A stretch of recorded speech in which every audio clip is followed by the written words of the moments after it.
Hi guys, welcome back to my YouTube channel. I am Pradeshta and here I am with another video. So सबसे पहले तो कैसे हैं आप लोग, हाउ आर यू ऑल।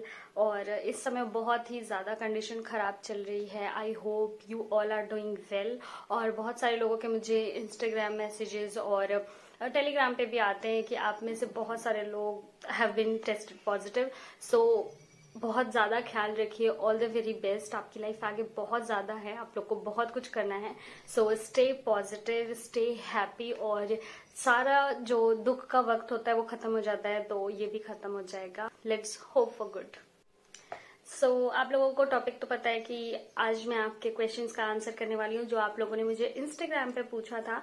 क्योंकि मैंने एक स्टोरी डाली थी कि आप एक क्वेश्चन कोई भी पूछ सकते हो और मैं उसको आंसर करूंगी नेक्स्ट यूट्यूब वीडियो में। Because you guys ask a lot. बहुत सारे आप लोगों के क्वेश्चन ही खत्म नहीं होते, बट आई लाइक दैट। सो बहुत बहुत सारे क्वेश्चन है। आई नो कि आपको दिख नहीं रहा होगा, बट बहुत बहुत ज्यादा क्वेश्चंस हैं। So I try to answer them. देखते हैं कि कितना हो पाता है, क्योंकि वीडियो ज्यादा लंबी भी ना हो और आपके क्वेश्चंस का आंसर भी हो जाए। सो सबसे पहले क्वेश्चन पे आते हैं कि पूछा है स्टेनोग्राफर का एग्जाम कब तक होने के चांसेस हैं। तो सबसे पहले बात तो ये है कि किसी को भी नहीं पता है कि स्टेनोग्राफर का एग्जाम कब तक होगा। सिचुएशन के हिसाब से अभी तो नहीं होना चाहिए और जून जुलाई में शायद हो सकता है। सो यस, जून जुलाई में मानकर चलिए, क्योंकि अभी की सिचुएशन जैसी है अभी तो नहीं करा सकते हैं मई में, बट अगर सिचुएशन सही रही तो जून एंड जुलाई। सेकेंड जो क्वेश्चन है कि आज तक मुझे कॉन्ग्रेचुलेट नहीं किया, ज्वाइन भी हो गया C SSS में स्टेनो। रजत जी का ये क्वेश्चन है। सो मतलब इन्होंने ये लिखा है। So I am really sorry, मैंने आपका डीएम नहीं देखा, बट कॉन्ग्रेचुलेशंस और ऑल द वेरी बेस्ट आपके आगे की लाइफ के लिए। बहुत अच्छे से काम कीजिए, बहुत नाम कमाइए वहां पे ऑफिस में, क्योंकि अभी यही जरूरी है। और अगर आगे की तैयारी कर रहे हैं, कुछ भी अगर आपको करना है तो वो भी अभी से लेकर चलिए, क्योंकि थोड़ा वक्त बीत जाएगा तो फिर आपका मन नहीं करेगा। मयंक तिवारी जी का क्वेश्चन है, अभी तक कोई सब्सक्राइबर मिला आपको ऑफलाइन? यस, मुझे सब्सक्राइबर मिला था। एक्चुअली जब मेरा चैनल स्टार्ट हुआ तो लॉकडाउन के बाद स्टार्ट हुआ था, तो उसके बाद मतलब कहीं आना जाना वैसा हुआ नहीं जिस तरह से नॉर्मली होता है। सो ज्यादा तो मुझे नहीं मिले, लेकिन यस, एक सब्सक्राइबर मुझे याद है, मुझे यहाँ यूपी में ही मिला था, यहाँ इस प्लेस पे नहीं, बट किसी और प्लेस पे। So yes. नेक्स्ट क्वेश्चन है शिवांश जी का, दी आपको कितने दिन में दी स्टेनो कितने दिन में सीख सकता हूँ? तो देखिए, स्टेनो सीखने में मिनिमम 6 मंथ्स तो लगते हैं। कुछ लोग इससे भी जल्दी कर लेते हैं, बट मैंने कुछ लोगों को सुना है, लेकिन मैं किसी को ऐसा जानती नहीं हूँ कि जिसने इससे भी कम दिन में कर लिया है। बट 6 महीने तो एकदम आराम से आप कर सकते हैं, क्योंकि मैंने खुद किया हुआ है, खुद सीखा हुआ है। और भी मेरी कोचिंग में बहुत सारे लोग थे जो 6 मंथ्स में कर चुके थे। अभी भी सर का जो बैच चल रहा है उसमें भी 6 मंथ्स में लोग 80-90 वर्ड पर मिनट पे पहुंच गए। तो 6 months is more than enough. और अगर आप थोड़ा सा स्लो हैं या फिर स्लो सीखना चाहते हैं, जो कि बहुत अच्छी बात है, इससे आपका जो बेस है काफी मजबूत होगा, तो 1 ईयर आपको लगेंगे मैक्सिमम। आप 1 ईयर में अच्छे से सीख जाओगे।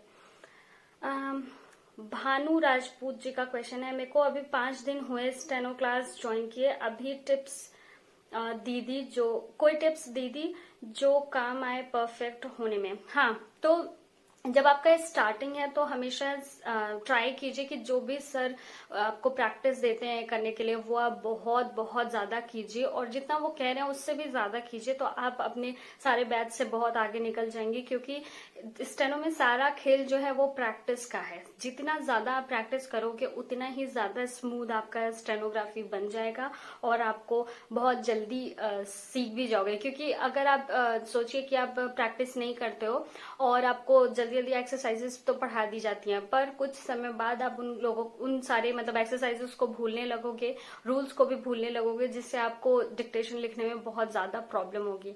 तो ट्राई कीजिए कि जब आप शुरुआत में हैं तो बहुत ज्यादा प्रैक्टिस कीजिए, बहुत बहुत ज्यादा प्रैक्टिस कीजिए। ओके। स्मृति गुप्ता ने पूछा है कि मैम आपका ऑफिस टाइमिंग क्या है?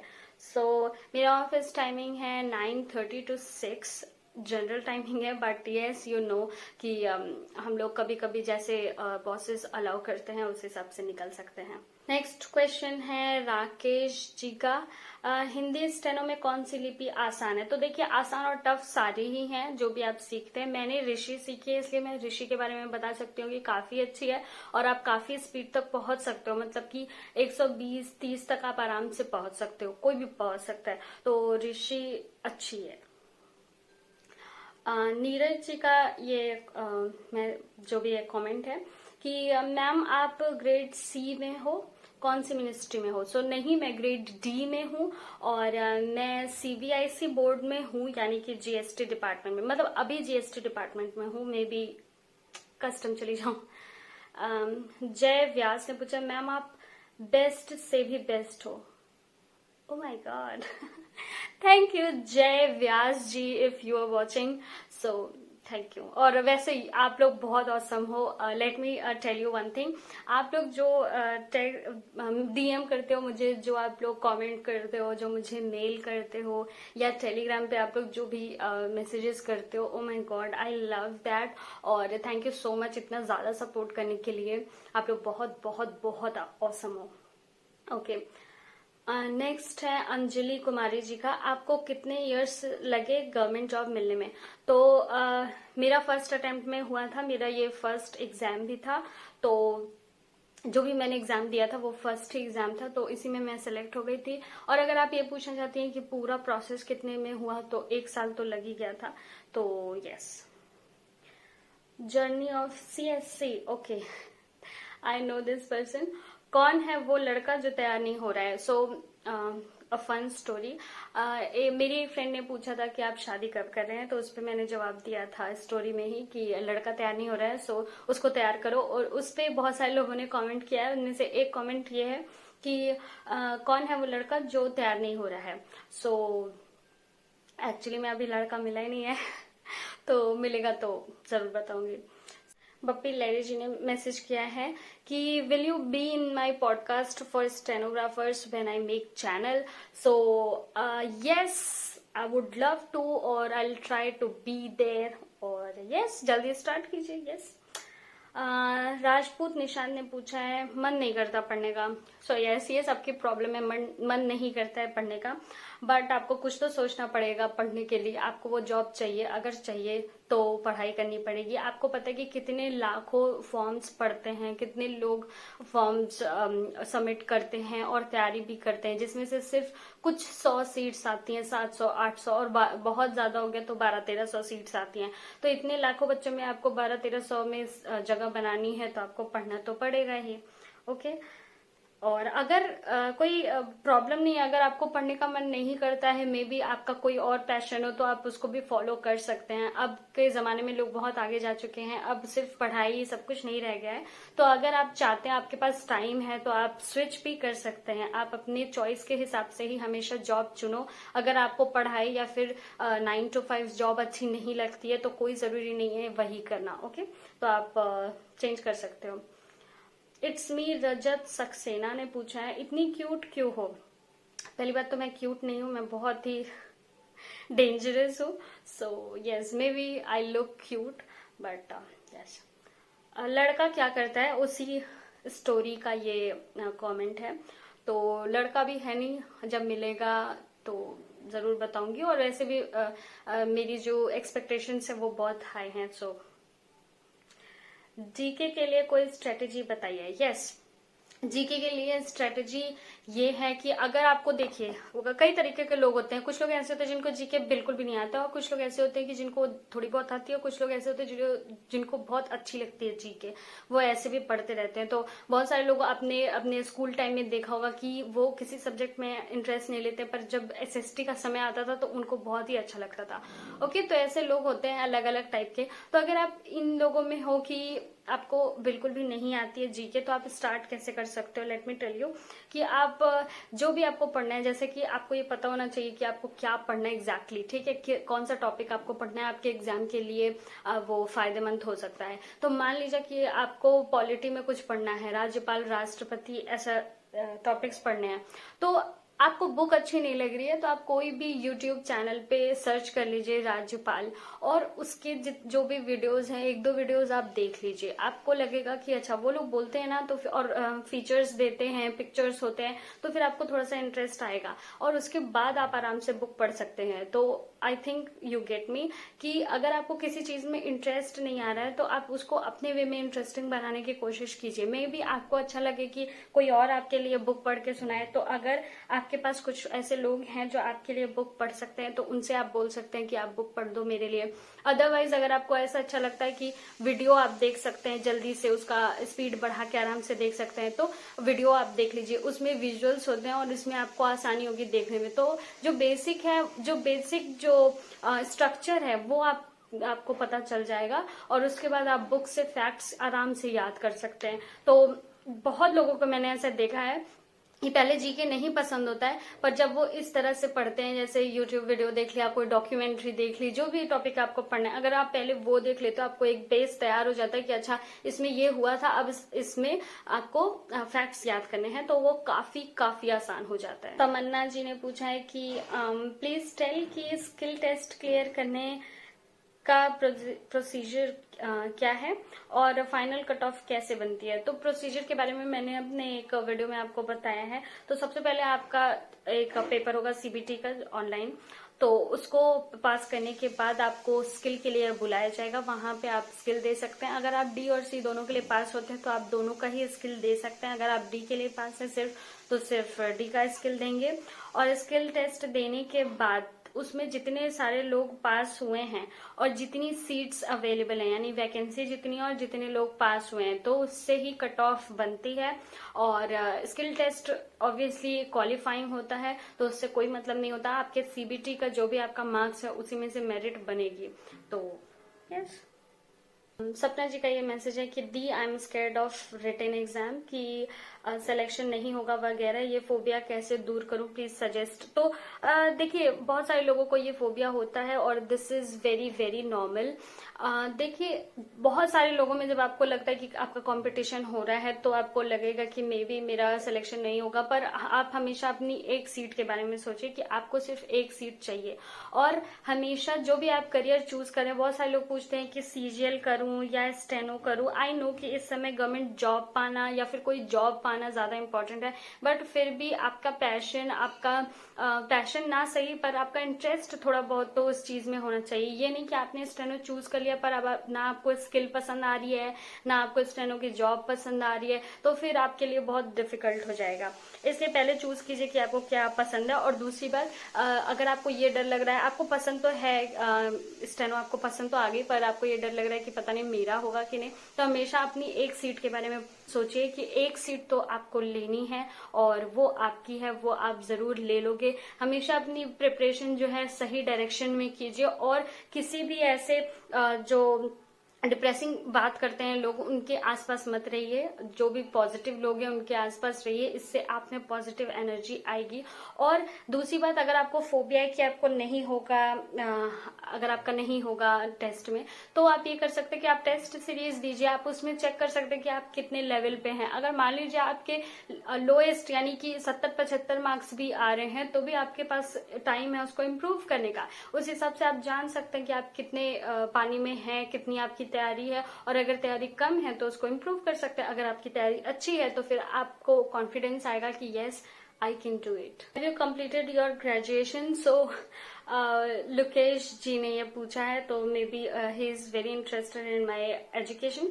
सो yes, I have completed my graduation before my joining, क्योंकि जब मैंने एग्जाम दिया था तो मैं सेकेंड ईयर में थी, और जब मैंने ज्वाइन किया तो उससे जस्ट 1 महीने पहले मेरा थर्ड ईयर का एग्जाम था। So luckily I could clear that, I could make it. Yes ma'am, stenographer की जॉब में ट्रांसफर होता है दूसरे स्टेट में? यस होता है ट्रांसफर। मैम, मैंने ऋषि प्रणाली का बेसिक क्लियर कर लिया है, अब कितना टाइम लगेगा 80 वर्ड पर मिनट स्पीड बढ़ाने में? सो ये डिपेंड करता है कि आप किस तरह से सीख रहे हो, आपका क्या वे है लर्निंग का, और आपके टीचर कैसे आपको लेकर चलते हैं, कैसा डिक्टेशन आप लेते हो। दूसरी बात की डिक्टेशन कितने फ्रिक्वेंटली आप लेते हो, एक दिन में कितने डिक्टेशन ले रहे हो, बहुत सारी चीजों पर डिपेंड करता है। लेकिन अगर जनरल बात करें कि आप एक दो डिक्टेशन एक दिन में ले लेते हो तो फिर 2-3 महीने आपको लग जाएंगे। दी, क्या स्टैमरिंग की वजह से स्टेनो के जॉब में दिक्कत आ सकती है? नहीं, कोई दिक्कत नहीं आएगी। यहाँ तक कि इंस्पेक्टर्स भी स्टैमर करते हैं तो कोई प्रॉब्लम नहीं है। What your post steno?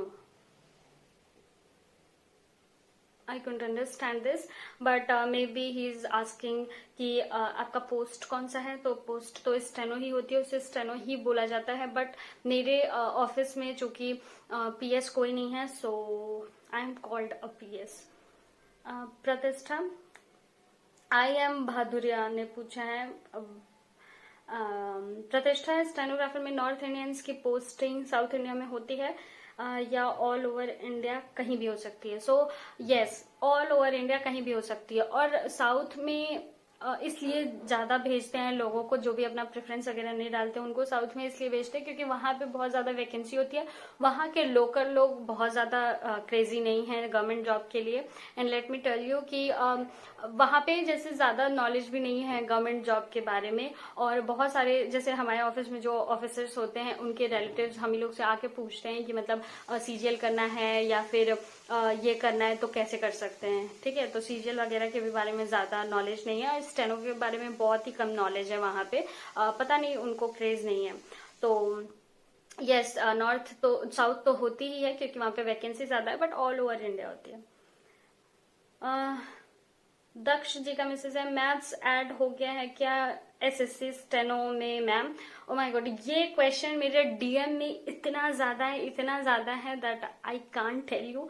बहुत ज्यादा क्वेश्चन है। तो नहीं, मैथ्स नहीं ऐड हुई है अभी तक। जो भी आपका रीजनिंग का जैसा भी क्वेश्चन आते थे वैसे ही क्वेश्चन आ रहे हैं, हमेशा से था वो और हमेशा से ही रहेगा। क्योंकि उसमें रीजनिंग में जैसे एज का थोड़ा कैलकुलेशन और या फिर सीरीज का जो कैलकुलेशन होता है उसको भी ये अर्थमेटिक एनालिसिस कहते हैं। तो ये सारी चीजें हमेशा से आती हैं, वही आएंगी। इंग्लिश में क्या सॉल्व करना चाहिए पहले? तो पहली बात तो अभी इंग्लिश में ऐसा नहीं है कि एक ही साथ आपको पहले इम्प्रूवमेंट दे देंगे फिर ये देंगे फिर वो देंगे, ऐसा नहीं है। वो मिक्स भी कर सकते हैं, तो इस हिसाब से आपको पता नहीं चलेगा कि कौन सा क्वेश्चन करना है। बट यस, आप पैरा जो होता है पैराग्राफ वो लास्ट में कर सकते हैं। डीएम सर के स्टेनो कैसे बने? तो डीएम सर के स्टेनो ऐसे बनते हैं कि जो स्टेट का एग्जाम होता है, जैसे यूपी में यूपी SSS एग्जाम कराती है, वैसे ही आप लोगों के यहाँ जो भी स्टेट के आयोग होंगे वो पेपर कराते होंगे, उसमें आप डीएम के स्टेनो बन सकते हैं उसके थ्रू।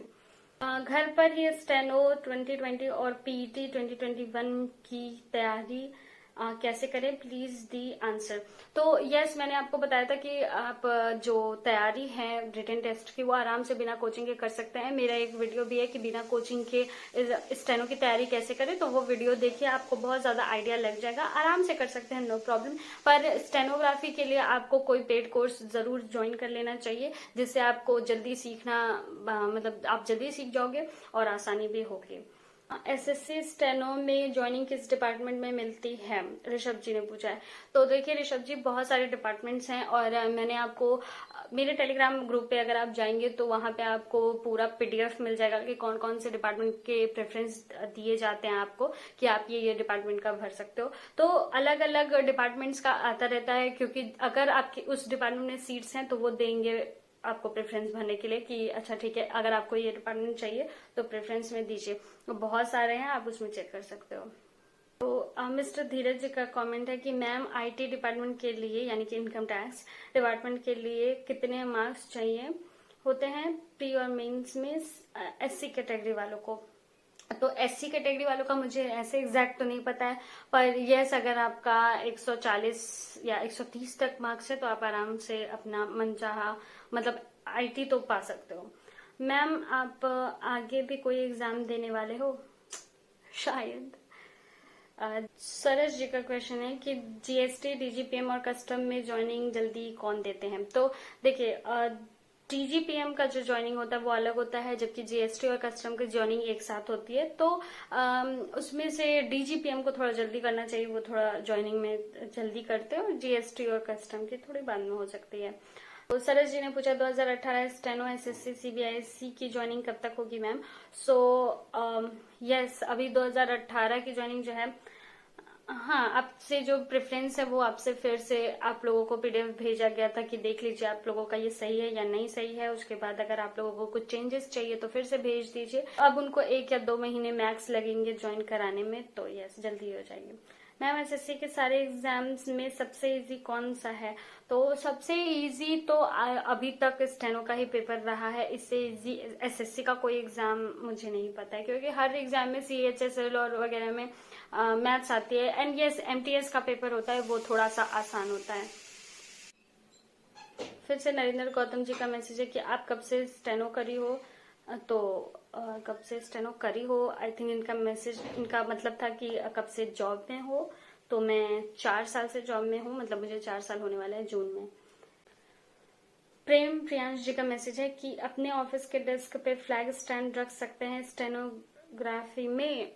यस, आप अपने डेस्क पे कुछ भी रख सकते हो। मेरे डेस्क पे मेरे मदर और फादर की फोटो फ्रेम है, और यस, आपको फ्लैग तो आप कहीं भी रख सकते हो, बिल्कुल रख सकते हो।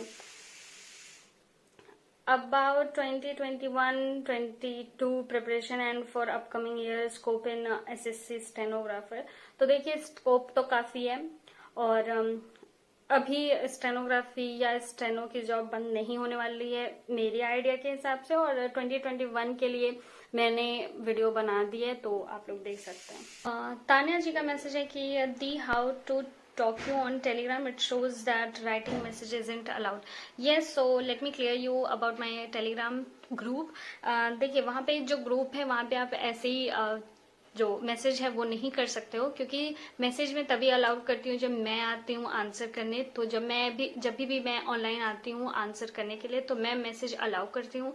उसके बाद आप कोई भी क्वेश्चन पूछ सकते हैं और मैं इंस्टेंटली आंसर करती हूँ आपके क्वेश्चंस का। और जब आंसर हो जाता है या 1 घंटे के करीब मैं आंसर करती हूँ, और उसके बाद फिर आपको गुड बाय बोल के चली जाती हूँ। फिर से मैसेज जो होता है वो अलाउ बंद हो जाता है उसका।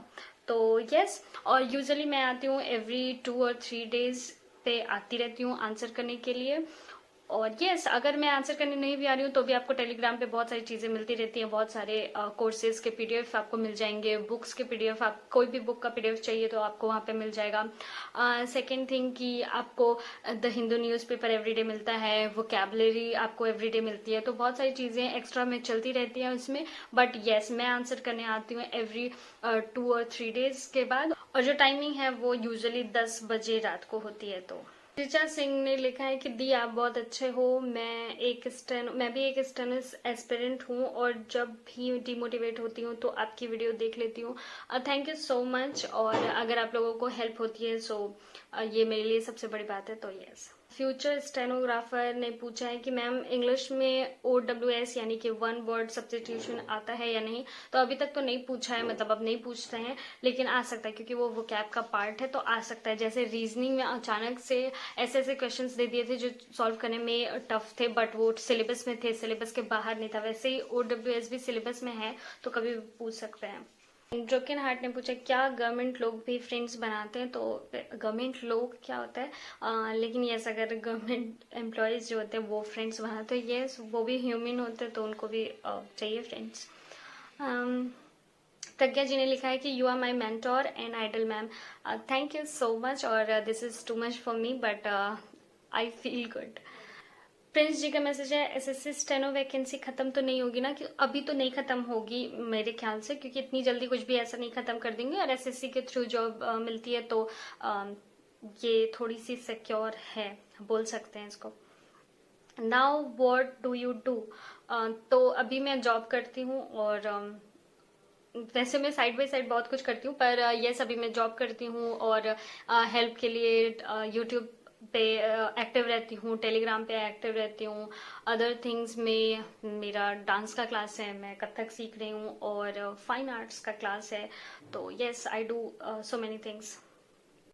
नेक्स्ट क्वेश्चन है, क्या रामधारी गुप्ता खंड 2 करना जरूरी है ग्रुप डी के लिए, क्योंकि उसमें डिक्टेशन काफी टफ है। यस, खंड 2 का जो डिक्टेशन है वो काफी टफ है, क्योंकि वो सी में पूछा जाता है, ग्रेड सी में। तो अगर आप ग्रेड डी करते हैं तो इतना ज्यादा जरूरी नहीं है, लेकिन मैं आपसे कहूंगी अगर आपके पास टाइम है तो आप जरूर कर लीजिए, वो आपको फायदा ही करेगा और आपकी स्टेनो काफी अच्छी हो जाएगी। सिर्फ एग्जाम के लिए मत पढ़िए, मान लीजिए आपको जॉब के बाद स्टेनो लिखना पड़े तो उसके लिए भी आप तैयारी कीजिए, ताकि आप बिल्कुल सॉलिड रहें जब आप जॉब के लिए जाइए। तो अगर आपके पास टाइम है तो प्लीज कर लीजिए, और अगर बिल्कुल भी नहीं करना चाहते हैं तो यस, कोई जरूरी नहीं है, ग्रेड डी के लिए आपका खंड 1 से हो जाएगा।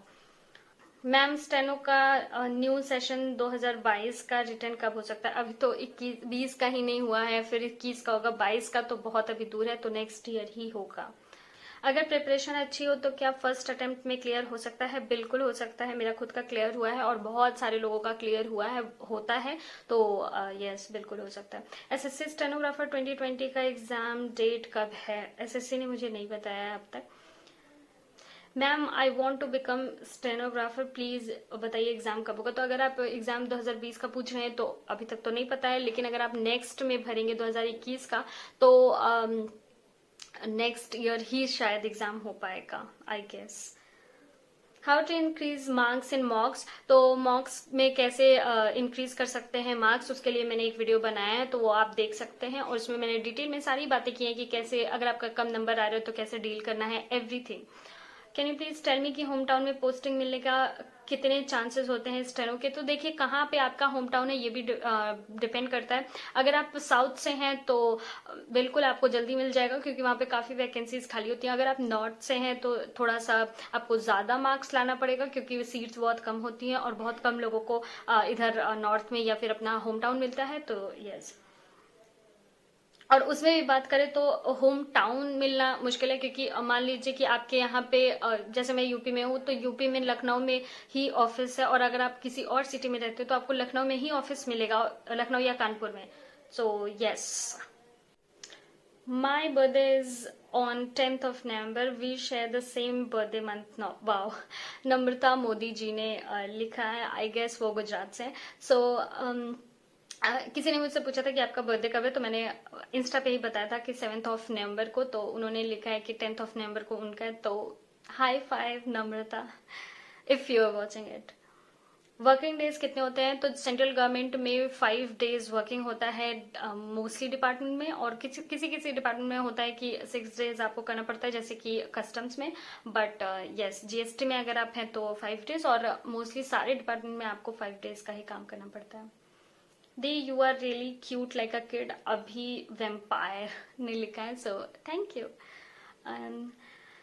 मैम, किरण के एसएससी के सिर्फ स्टेनो के क्वेश्चन बनाने हैं क्या? और भी एग्जाम के दिए हैं, सब बनाने हैं मैम। और आगे भी उन्होंने कुछ पूछा है। तो यस, अगर एसएससी का पहले आप क्या कीजिए, अगर आप किरण का कर रहे हैं तो पहले आप स्टेनो का कर लीजिए। जब आपका स्टेनो खत्म हो जाए तो आप डिफरेंट एग्जाम के ट्राई कीजिए, क्योंकि इंग्लिश रीजनिंग सब वैसा ही होता है, जीएस भी वैसा ही होता है, बस मैथ्स अगर ऐड होगा उन लोगों का तो होगा, अदरवाइज जितने भी एग्जाम के इंग्लिश, रीजनिंग या फिर जीएस दिए हैं तो वो आप कर सकते हैं। सीजीएल का छोड़ सकते हैं, क्योंकि उसका लेवल थोड़ा सा अलग है स्टेनो से और हाई भी है, तो आप सीएचएसएल वगैरह, एमटीएस ये सब कर सकते हैं।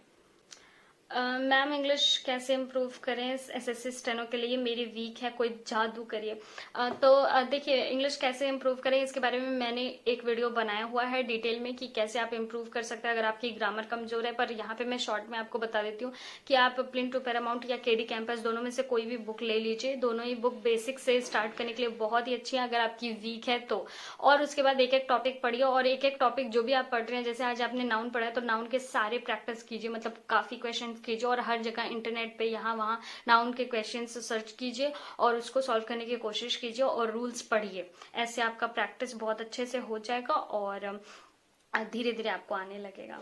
मैम, ट्रांसलेट करते टाइम मात्राओं और कॉमा में मिस्टेक होती है, समझ नहीं आता कौन सी क्या लगेगा, मतलब कहाँ कौन सा लगेगा? तो देखिए कॉमा का तो इतना वो नहीं होता, मतलब कॉमा की गलती नहीं कटती है तो आप वो मिस्टेक में काउंट नहीं होता है, तो कॉमा को आप छोड़ दीजिए, छोड़ सकते हैं। बाकी मात्राओं की अगर बात करें कि अगर आपको मात्राओं से नहीं समझ में आता है तो आपको प्रैक्टिस की कमी है। आप प्रैक्टिस काफी ज्यादा कीजिए, काफी बार जो भी आप वर्ड लिखना चाह रहे हो उसको काफी बार प्रैक्टिस कीजिए, 100-200 बार लिखिए ताकि आपको उसका आउटलाइन बिल्कुल रट जाए कि आप ये चीज ऐसे ही बनाते हो। कुछ लोग क्या होते हैं, जैसे शॉर्ट हैंड जो होता है कि अभी जब आप बेसिक सीखते हो तब तक वो किसी और का रहता है, मतलब कोई और आपको सिखाता है, पर एक बार जब आप सीख गए तो फिर शॉर्ट हैंड आपका हो जाता है, मतलब आप उसको अपनी तरीके से यूज कर सकते हो। तो अगर आपको ऐसा लगे कि किसी में आपको मात्रा लगानी पड़ेगी या लाइन काट के लिखना पड़ेगा तो आप वैसे ही लिखो, और इतनी ज्यादा प्रैक्टिस कर लो आउटलाइन की कि आपको बिल्कुल याद हो जाए कि आप कौन से वर्ड के लिए कौन सा आउटलाइन बनाते हो।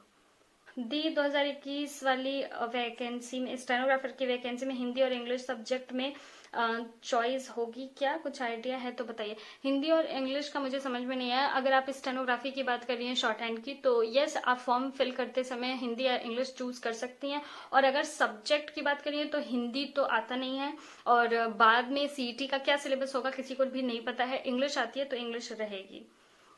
शिव के ने पूछा है most favourite food and movie. तो मूवीज में ज्यादा देखती नहीं हूँ, बट अब तक की मतलब बचपन की मेरी जो मूवी थी फेवरेट वो जब वी मेट थी। और यस फूड की अगर मैं बात करूँ तो बस वही मम्मी के हाथ का खाना, क्योंकि अभी शायद आप लोग घर पे हो तो इतना ज्यादा ना लगे, लेकिन जब घर से बाहर रहते हैं तो बहुत ज्यादा याद आती है। तो इस समय मैं घर पे हूँ तो खूब ज्यादा खाना खा रही हूँ मम्मी के हाथ का। Tell me how to make a timetable and follow it. So don't make it as time table, क्योंकि अभी आप लोग बच्चे नहीं कि टाइम टेबल बनाए। आप हमेशा इसको टारगेट टेबल बनाने की कोशिश कीजिए। टारगेट बनाइए छोटे छोटे एवरी डे के और उसको फॉलो करने की कोशिश कीजिए। और अगर आप टारगेट बनाते हैं एक डायरी में लिखते हैं तो एवरी डे जब नाइट में आप देखिए कि आपने क्या क्या आज के दिन में कर लिया है।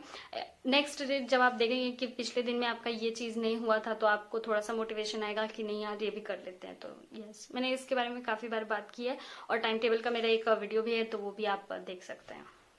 आपने ट्यूशन कहाँ से ली थी स्टेनो की? तो मैंने अपनी ही सिटी से ली थी, और टेलीग्राम पे मैं सर का नंबर शेयर कर दूंगी जहाँ पे आप उनसे बात कर सकते हो। और अब वो ऑनलाइन पढ़ाने के लिए तैयार हो गए हैं तो आप लोग उनसे पढ़ सकते हैं ऑनलाइन।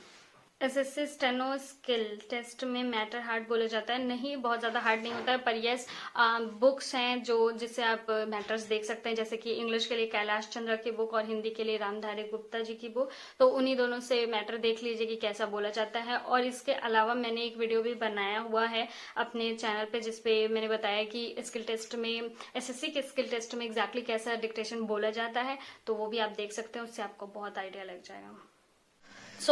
इस स्टोरी पे तो बहुत सारे क्वेश्चंस थे, बट अब मैं थोड़ा सा डीएम्स में भी देखूंगी। ये सरप्राइज है क्योंकि डीएम आप बहुत सारे लोग करते हो, पर मैं उसका रिप्लाई नहीं कर पाती हूँ क्योंकि बिकॉज ऑफ ऑब्वियस रीजंस बहुत सारे मैसेजेस होते हैं। इसीलिए मैं आपको कहती हूँ कि टेलीग्राम पे आप क्वेश्चंस पूछो, क्योंकि डीएम में सबका रिप्लाई करना मुश्किल है। इस वजह से मैं एक दो डीएम लूंगी और ऐसे रिप्लाई करने की कोशिश करूंगी। सबसे पहले मैंने जो डीएम लिया है तानिया जी का, क्योंकि उन्होंने मुझे बहुत सारे मैसेज किए हैं। तो उन्होंने लिखा है, हे दी, I try to message you through so many means but wasn't able to get the answer. I have joined tuition for steno but my sir doesn't take it too seriously. He took all the fees and all in now he's taking it too slow. I want to clear it ASAP. I have completed the application basics of steno. I am able to write paragraph but just by seeing still haven't started dictation. It been only 2 months that I started this course. Now should I start writing dictation? This is not his complete fault because if COVID situation because of COVID situations classes are closed. Okay so बहुत सारे question उन्होंने पूछे हैं। देखिए तो है तान्या, अगर आपको 2 मंथ हुए हैं अभी और आपने बेसिक कंप्लीट कर लिया है तो फिर ये बहुत अच्छी बात है। आपके टीचर ने आपको अच्छे पेस से लेकर तैयारी करवाई है। और अगर आप डिक्टेशन के बारे में पूछें तो यस, अगर आपने बेसिक कर लिया तो आराम से डिक्टेशन स्टार्ट कर सकते हैं। और जब स्टार्टिंग में आप 30 या 40 वर्ड पर मिनट कर सकते हैं। अगर आपके टीचर नहीं भी बोल रहे हैं, डिक्टेशन स्लो लेके चल रहे हैं, सो डोंट वरी, अभी आपके पास बहुत समय है कोई भी स्किल होने में। अगर आपने अभी रिटन भी नहीं दिया है तो स्किल में अभी आपको बहुत समय है, बहुत जल्दी करने की जरूरत नहीं है आपको। जब आपके पास समय है तो समय का यूज कीजिए, काफी ज्यादा प्रैक्टिस कीजिए, सारे आउटलाइंस तैयार कीजिए, ये सारी चीजों में अपना समय लगाइए, जिससे आपका जो भी बेस है वो काफी मजबूत बन जाए। और दूसरी थिंग ये है कि अगर आपके टीचर नहीं बोल रहे हैं आपको डिक्टेशन 30-40 वर्ड पर मिनट पे, तो आप अपने घर पे किसी को भी बोल सकते हो कि वो डिक्टेशन आपके लिए बोल दे, या फिर आप खुद से भी रिकॉर्ड कर सकते हो। सो कोई भी प्रॉब्लम नहीं है। इसके अलावा अगर आप खुद से रिकॉर्ड नहीं कर पा रहे हो तो मैं आज टेलीग्राम पे अपने टीचर का नंबर दे दूंगी, जो जिन्होंने मुझे स्टेनो पढ़ाई है, तो वो ऑनलाइन डिक्टेशन भी बोलते हैं, तो मे बी उससे आपको थोड़ी हेल्प हो सके। आप प्लीज उनसे कॉल पे बात कर लीजिएगा। तो यस, सेकेंड मैं जो क्वेश्चन उठा रही हूँ, ओके हाँ, तो मैंने जैसे बताया कि बहुत सारे क्वेश्चंस मुझे आए थे कि मैथ्स ऐड हुआ है क्या, तो उसमें ही मैं नाम नहीं शो करूंगी, पर बहुत सारे लोगों ने मुझे एग्जैक्टली स्क्रीनशॉट भेजा है। I don't know if you can see. हाँ, तो स्क्रीनशॉट भेजा है कि सच में ऐसा है क्या, बताइए, आप इस पे वीडियो बनाइए। तो फिर मैंने बाद में वीडियो बनाया था, क्योंकि मुझे ऐसे ही पता चला था टेलीग्राम और इंस्टाग्राम से। नेक्स्ट है मिस फिट का क्वेश्चन है कि hi, I am here for your from your YouTube channel. Hi, my name is Akshita. Hi Akshita, I am from Rewa, Madhya Pradesh. I am trying to prepare for government job, but I don't know. Every other day something goes wrong, either about my health or mental health. I am 23 years old, and my parents, although support me a lot, but they still here and there think about getting me married. I don't know what should I do, because I don't want to get married. I want a job first. All this pushes me to look for private sector, and I get torn between stuffs. Okay, causing me to get depressed. Do you have any suggestions for me? I'm really in need of help. First of all, Akshita, I'm really sorry for you, but don't feel depressed. और yes, बहुत सारे लोगों को ये problem होती है कि उनकी शादी होने वाली रहती है, या वो जॉब के लिए प्रिपेयर नहीं कर पाते हैं। तो डोंट वरी, अपने पेरेंट्स को थोड़ा सा समझाइए और थोड़ा सा अपनी पढ़ाई में ध्यान लगाइए, जिसको देख के वो थोड़े मोटिवेट हो कि हाँ ठीक है, ये कर सकती है। यू आर ओनली 23 और मैं भी 23 हूँ, तो उनको समझाइए कि अभी शादी की इतनी एज नहीं है और आप आगे बहुत कुछ कर सकते हो। तो वो हो सकता है थोड़ा सा समझे। और पेरेंट्स को समझाने का यही तरीका है कि आप कुछ ना कुछ करते रहो, जिससे ऐसा ना लगे उनको कि सिर्फ आप घर में बैठे हो और सिर्फ कह रहे हो कि मुझे शादी नहीं करनी है। इससे बहुत अच्छा तरीका ये है उनको समझाने का कि आप अपना पढ़ाई में मन लगाओ, उनको दिखाओ कि yes you can do it. आप टेस्ट सीरीज दो, उसमें उनको नंबर दिखाओ अपने कि मेरे इतने नंबर आ रहे हैं और आप जॉब ले सकती हो। और प्राइवेट या गवर्नमेंट दोनों में कुछ ज़्यादा डिफरेंस नहीं है। यस, गवर्नमेंट जॉब में सिक्योरिटी रहती है, पर ये मत सोचिए कि गवर्नमेंट जॉब में तो बिल्कुल आपको मतलब एकदम फूलों की सेज मिलेगी, ऐसा नहीं होता है। अगर आपको प्राइवेट में जॉब करना है तो भी आप वो कर सकते हैं। प्राइवेट सेक्टर्स भी बहुत अच्छे हैं, बहुत जगह आपको जॉब मिल जाएगी आराम से, तो वो भी कर सकते हैं। अगर आपको गवर्नमेंट के लिए ही तैयारी करनी है तो आप अभी से स्टार्ट कर दीजिए। मैं तो आपके साथ हूँ ही, टेलीग्राम ग्रुप ज्वाइन कर लीजिए। कुछ भी आपको थोड़ा सा भी डाउट हो तो आप आराम से पूछ सकते हैं, और बिल्कुल अपने मन में सोच के स्टार्ट करिए। ओके, एक डायरी लिखना शुरू कीजिए कि आज के दिन से आपने ये स्टार्ट किया है, और एवरीडे लिखिए। और आप 15 दिन बाद देखिएगा कि आपने कहाँ से स्टार्ट किया था और आप कहाँ पे पहुंच गई हैं। इससे आपको बहुत ज़्यादा कॉन्फिडेंस आएगा। और यस, तो हमेशा पॉजिटिव रहिए, पेरेंट्स को समझाने की कोशिश कीजिए। प्राइवेट जॉब करना है तो ऑब्वियसली आप ज्वाइन कर सकती हैं, चाहे कुछ दिन के लिए कर लीजिए, या करते रहिए और उसके साथ में तैयारी कीजिए, बट डोंट फील डिप्रेस्ड।